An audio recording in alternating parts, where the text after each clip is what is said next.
Idol, bakit post ka pero ng post kahit ang liliit lang ng mga views? Nasa 200 or 400 lang. Tapos ang likes naman ay nasa 11 lang.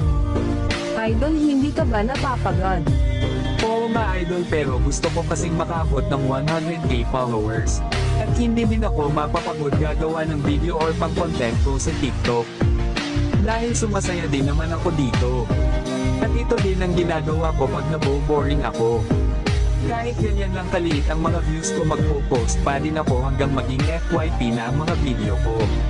Eh idol, bakit hindi ka nagla-live para naman dadami ang mga followers mo? Sa totoo lang idol, gustong-gusto ko talaga mag-live, kaso ang CP ko naman ang problema. Dahil hindi pa umabot ng kalahating oras ay ang CP ko sobrang init na. Parang pao din ako magpakulo ng tubig. Pero hindi ako susuko makakabot